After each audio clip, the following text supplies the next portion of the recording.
Chers téléspectateurs, bonsoir. Merci de nous suivre. Tout de suite, les titres de ce mercredi 22 mai 2019. L'édition 2019 du prix Louis Deno de la meilleure thèse en technologie éducative a été décernée au Togolais Dogbe Semanou Dossou Anani Kofi pour ses travaux sur la persévérance et l'abandon des apprenants à distance en Afrique subsaharienne francophone, le cas du Togo. Pour notre dossier entrepreneuriat, nous ferons un gros plan sur l'activité de ces jeunes cireurs qui arpentent les artères de la capitale ivoirienne, des gamins généralement exposés aux dangers de la circulation. Et puis, pour ce mercredi, outre nos partenaires entreprises qui viendront nous parler de leurs offres, la Selped sera également sur le plateau pour la tombola Selped Monnaie. En fin d'édition, nous vous permettrons de vous enquérir des taux de conversion du franc CFA en devises étrangères pour cette journée. Bienvenue donc dans cette édition. Le prix Louis Deno de la meilleure thèse en technologie éducative a récompensé le docteur Dogbe Semanou Dossou Anani Kofi du Togo pour sa thèse intitulée « Persévérance et abandon des apprenants à distance en Afrique subsaharienne francophone, cas du Togo ».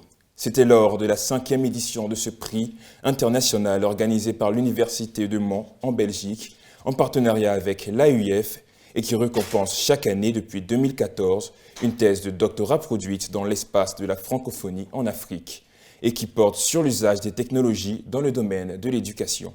Le prix en question sera remis à son lauréat le 26 juin prochain à Cotonou, au Bénin. Les étudiants de l'espace francophone pourront bénéficier d'un séjour culturel en Corée du Sud du 7 au 17 juillet prochain dans le cadre d'une université d'été organisée conjointement par l'université féminine Soukmyung et l'agence universitaire de la francophonie autour du thème « Compréhension de la culture coréenne ». Ce séjour, qui est ouvert aux étudiants de premier cycle et de cycle supérieur, permettra notamment aux bénéficiaires de faire immersion dans la richesse culturelle coréenne. Les organes de presse en ligne sont-ils en train de connaître une montée en puissance devant la presse écrite traditionnelle? Le sujet a fait l'objet d'un plateau dans le cadre de l'émission Dans l'univers des médias, présentée par Assita Cissé. Je vous propose de suivre quelques éléments des interventions des invités. Expliquer la montée en puissance de la presse numérique de nos jours. Merci madame. Alors la presse, nous observons un boom du numérique aujourd'hui, tout simplement parce qu'il y a le boom de l'Internet. Dès que l'Internet connaît un essor, eh bien, le numérique suit. C'est l'avancement de la technologie qui entraîne donc la montée en puissance de la presse numérique. Et plus la technologie évolue, plus la presse traditionnelle se meurt. Comme l'a dit tout à l'heure mon confrère, il y avait un moment lorsque la presse numérique naissait, on disait que non, la presse imprimée a encore des beaux jours devant elle, mais au fur et à mesure, on constate un déclin. Mais de déclin en déclin, qu'est-ce qu'il en restera? Moi, sans jouer les oiseaux de mauvaise augure, j'ai bien envie que si on y prend garde d'ici peu, et je dirais même très peu, la presse traditionnelle va disparaître. Alors, vous êtes directement attaqué par votre confrère, mais nous allons continuer. Peut-être que moi j'ai du mal au cœur quand je le dis parce que moi-même, je suis dans ce média. D'accord. Alors, en même temps, je fais ma mue vers la presse numérique parce que je constate que c'est l'avenir. C'est l'avenir. Tout le monde aspire à l'avenir. Tout le monde aspire au bien-être. Tout le monde aspire au développement. Donc, je conclue pour dire que si on constate le boom du numérique aujourd'hui, c'est parce que le numérique offre plus de commodité d'information que la presse traditionnelle. Le confrère le disait tout à l'heure. Lorsque vous allez à un reportage et que juste après le reportage, ou même au moment du reportage, déjà le public sait ce qui se passe sur le lieu du reportage à travers le numérique. Alors que c'est maintenant que les autres confrères qui sont dans les médias anciens vont partir à la rédaction, rédiger leurs articles, faire passer par le secrétariat de rédaction. Après, le rédacteur en chef jette son coup d'œil, le directeur de publication donne son appréciation et que ça passe maintenant à l'imprimerie. Il faut pas attendre le lendemain que ça sorte à 5 h du matin et que le distributeur prenne le journal pour faire le tour du monde. Il y a tellement d'étapes. tellement de procédures avant que ça arrive chez le lecteur Eh bien, entre-temps, l'information, le citoyen qui a son iPhone, son portable en main a déjà lu cette information. Alors, à quoi va servir donc le journal qui a été distribué? Dites-moi, à quoi ça va servir? La conclusion, c'est que cette presse risque de disparaître. Quoi qu'on dise, ça risque de disparaître. Aujourd'hui, ça existe que par la forme. Les performances économiques s'enchaînent pour la Côte d'Ivoire depuis 2011. Ce lundi 21 mai, le ministre ivoirien de l'économie Adama Koné a profité d'une conférence publique pour annoncer les nouveaux chiffres de prévision de croissance économique ivoirienne en 2019. Selon le ministre, à l'analyse des prévisions conjuguées des partenaires au développement et de l'État ivoirien, la croissance devrait se situer à 7,5% cette année contre 7,4% en 2018. 60 millions d'euros, c'est le montant de l'aide déployée par l'Union européenne en faveur de la Tunisie dans le cadre du programme EU for Youth. L'annonce a été faite le 17 mai dernier au cours de la 15e session du Conseil d'association entre la Tunisie et l'Union européenne, qui s'est tenue à Bruxelles avec la participation des chefs de la diplomatie tunisienne et de l'Union européenne. Ce financement est destiné à soutenir l'inclusion économique et sociale des jeunes Tunisiens. De grands projets industriels verront bientôt le jour en Éthiopie, dans les domaines pharmaceutiques, agroalimentaires et manufacturiers. Ceci grâce à des investissements massifs d'entreprises chinoises. Ces investissements d'une valeur globale de 2,3 milliards de dollars devront servir notamment à la réalisation d'une grande usine de fabrication et d'exportation de papier dans la ville d'Azosa pour un investissement de près de 2 milliards de dollars. Le reste des investissements sera consacré à la construction d'une usine pharmaceutique de fabrication de pansements médicaux à destination du marché local et international et d'un parc industriel de transformation du bétail. Plus de 4,5 millions de personnes sont menacées de famine en Somalie. L'information émane des Nations Unies qui estiment à 710 millions de dollars le niveau de l'aide alimentaire à apporter à ce pays de la Corne de l'Afrique en raison de la sécheresse prolongée. Depuis de longues années, la Somalie est confrontée à une épineuse situation de sécheresse qui s'étend à toutes les régions du pays. L'intelligence économique, de quoi s'agit-il exactement? Bien avant de vous permettre de mieux appréhender cette formule de gestion économique, voici le micro-trottoir réalisé par notre équipe de reportage. Je pense que l'intelligence économique, c'est un ensemble d'activités, de collecte de données qui sont coordonnées et données à l'ensemble des acteurs du secteur économique du pays. Bon, selon moi, l'intelligence économique, c'est quelqu'un qui sait mettre son intelligence à l'avancement, à l'économie d'une personne ou à l'économie d'une nation. L'intelligence économique, pour moi, c'est tous les systèmes ou bien les moyens qu'on peut mettre en place pour arriver à développer l'économie. Quand on parle d'économie, on parle aussi de finances, on parle de stratégies. Donc, ce sont les stratégies qu'on peut arriver à dresser. C'est-à-dire que quand on prend le cas d'une nation, les nations arrivent avec les experts en économie, réfléchir sur des stratégies, des moyens pour arriver à faire entrer des moyens financiers pour le bien-être d'autrui. Donc c'est tout ce que l'on peut mettre en place pour son bien-être économique, pour sa stabilité financière. On y va à présent pour le doc de ce journal. Le thème à l'affiche, l'intelligence économique. C'est parti.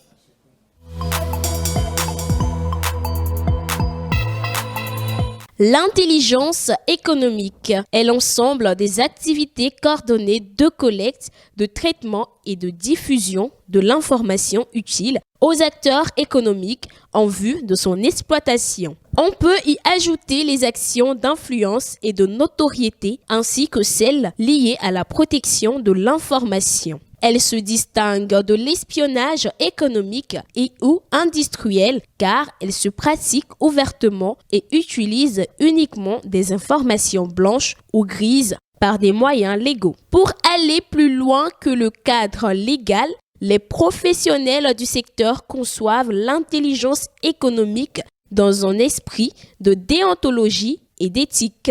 Le thème intelligence économique vient d'une traduction de l'expression anglaise competitive intelligence, mais elle peut s'entendre plutôt dans sa double acceptation francophone, interligère, faire le lien entre plusieurs éléments. et anglophone renseignement. Les spécialistes du domaine résument l'intelligence économique en un triptyque. Veille, acquérir l'information stratégique pertinente. Protection des informations. Ne pas laisser connaître ces informations sensibles. Et influence. Propager une information ou des normes de comportement et d'interprétation qui favorisent sa stratégie.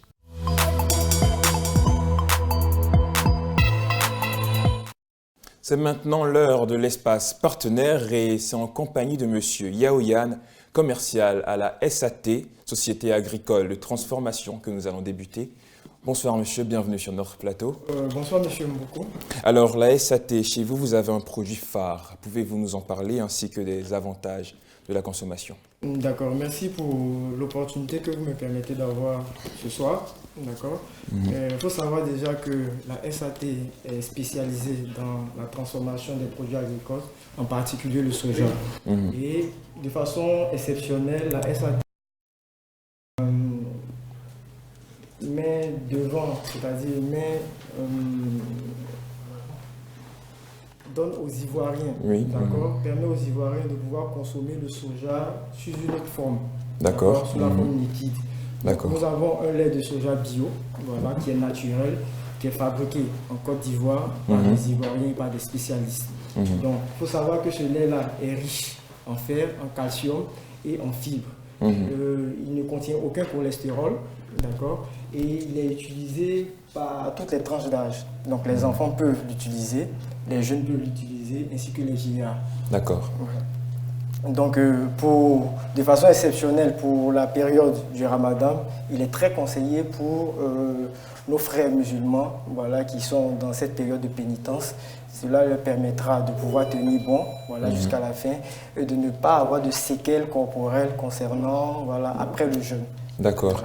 Et justement, comment fonctionne la distribution chez vous à la SAT? D'accord, c'est très simple. Vous avez la possibilité d'avoir notre produit bio, voilà, partout en Côte d'Ivoire. Voilà.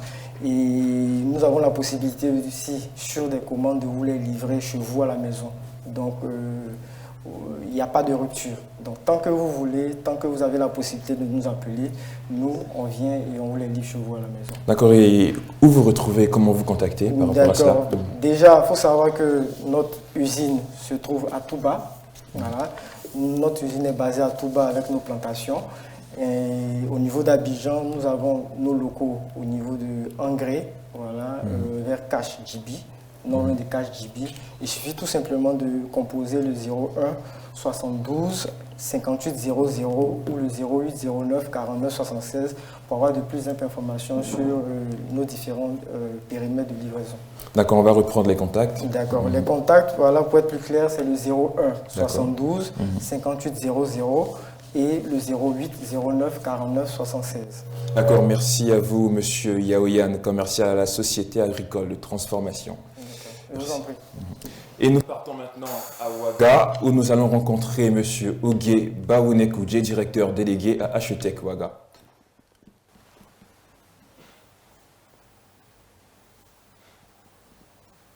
D'accord, nous enregistrons déjà. Allô? Allô, monsieur Ogué, vous me recevez?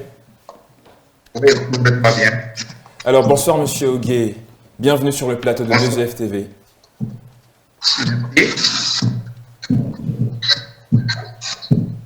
Allô? D'accord, nous enregistrons quelques petits problèmes de réception. Allô? Vous m'entendez, monsieur?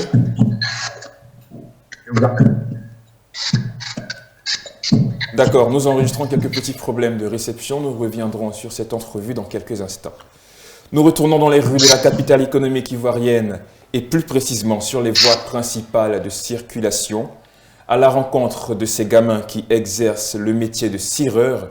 Ils sont très nombreux comme ça partout à Abidjan à s'adonner à cette activité pour avoir la pitance quotidienne, une forme d'entrepreneuriat pas vraiment conventionnelle qui suscite des interrogations.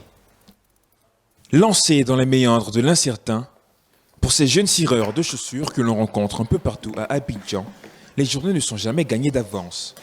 Chaque matin, Ces garçons, pour certains d'âges innocents, arpentent les trottoirs de la capitale économique ivoirienne pour proposer aux passants une petite retouche de cirage en échange d'une modique pièce de monnaie. Cette activité qu'ils exercent au quotidien, les parents en sont souvent conscients. Les réalités sociales déplorables que vivent bon nombre de familles en Côte d'Ivoire poussent malheureusement certains parents à se faire à l'idée de laisser leur progéniture lutter pour la survie. Une situation qui froisse la plupart de ces gosses qui s'accrochent pourtant et malgré tout à cette condition qui contraste radicalement avec celle des enfants qui ont la chance d'être scolarisés. Bon, ici aussi parce qu'on n'a pas de moyens. Il y a envie de partir à l'école. Il n'y a pas de moyens, voilà pourquoi je suis venu tirer ceci. Je me suis quitté jusqu'à Daloa pour venir tirer à Abidjan. Voilà pourquoi.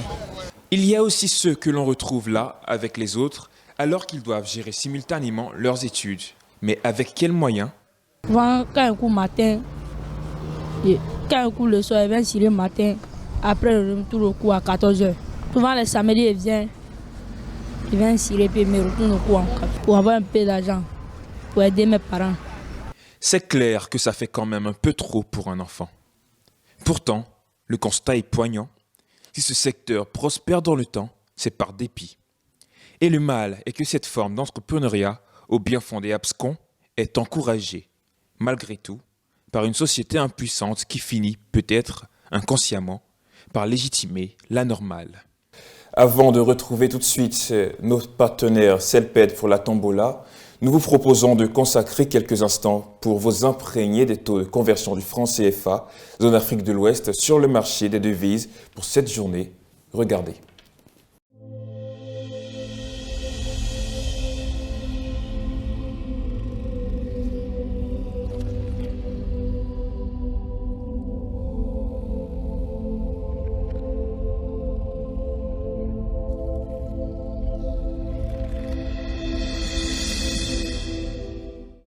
C'est maintenant l'heure d'apporter la joie dans les cœurs comme à l'accoutumée, et c'est par le jeu Tombola, CELPED Money.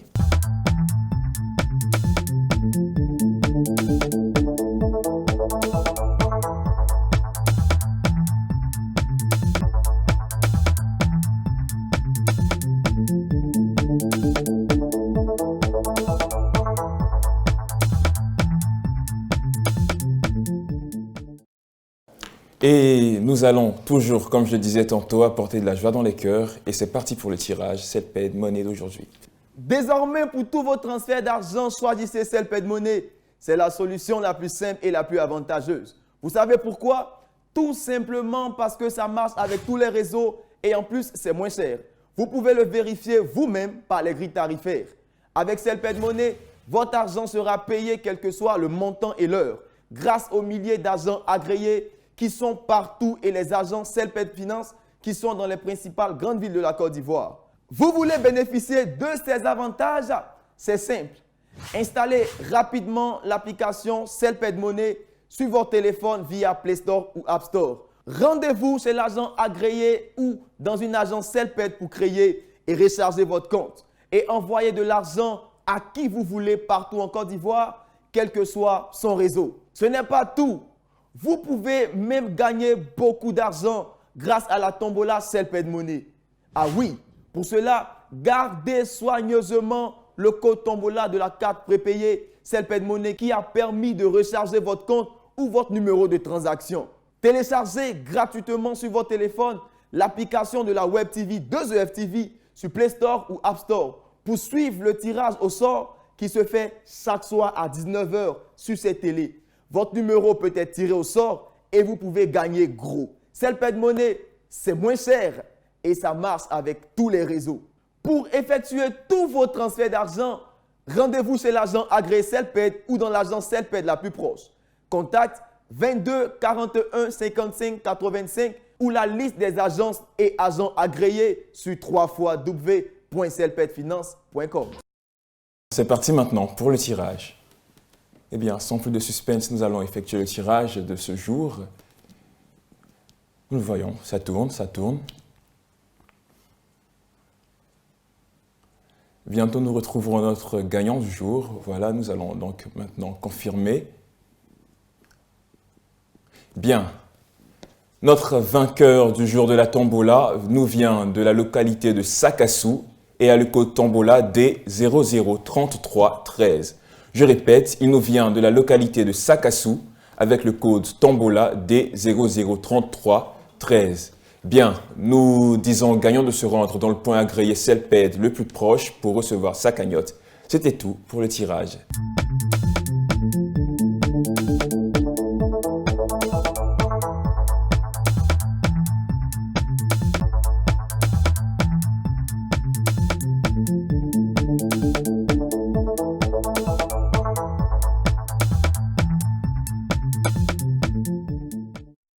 Le saviez-vous? Il existe aujourd'hui 7000 langues vivantes parlées à travers le monde.